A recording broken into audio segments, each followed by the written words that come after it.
MP মন্ত্রীদের নিজ নামে প্রকল্প না নেয়ার নির্দেশ দিয়েছেন প্রধানমন্ত্রী শেখ হাসিনা। একনেক সভায় তিনি এই নির্দেশনা দেন।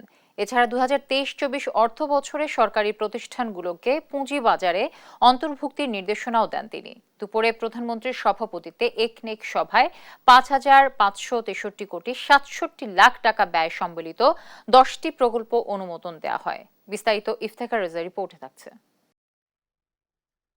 সকালে পরিকল্পনা মন্ত্রণালয়ের এনইসি সম্মেলন কক্ষে প্রধানমন্ত্রীর সভাপতিত্বে ২০২৩-২৪ অর্থ বছরের নবম ও বর্তমান সরকারের তৃতীয় একনেক সভা অনুষ্ঠিত হয়। সভা শেষে গণমাধ্যমে কথা বলেন পরিকল্পনা মন্ত্রী আব্দুস সালাম। জানান, রাষ্ট্রায়ত্ত বাণিজ্যিক প্রতিষ্ঠানগুলোকে পুঁজিবাজারে তালিকাভুক্ত করতে প্রয়োজনীয় ব্যবস্থা নিতে অর্থ মন্ত্রণালয়কে নির্দেশ দিয়েছেন প্রধানমন্ত্রী। সিমেন্ট কোম্পানি আমরা কথা বলছি, প্রকৃতপক্ষে ছাতক।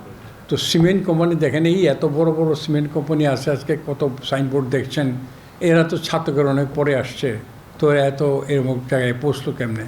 কাজে এই প্রতিযোগিতা ভাব সৃষ্টি করার জন্য এবং তারা যাতে নিজেদের দায়টা নিজেরা বুঝে, তাহলে এটা আরও হবে, আরও দ্রুত কাজ হবে, তাদের আয়ের থেকেই তারা প্রকল্প গ্রহণ করতে পারবে বলে আমরা মনে করি।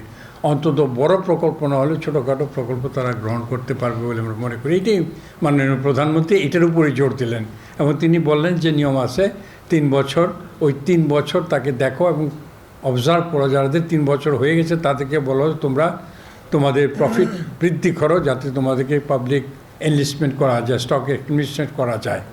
এইটাই উদ্দেশ্য আর কিছু না, বিলম্ব করানো। উদ্দেশ্য হলো কোম্পানিগুলিকে কার্যকরী করা এবং কম্পিটিটিভ মানে প্রতিযোগিতা সৃষ্টি করে তাদের মধ্যে প্রাইভেট কোম্পানির সাথে।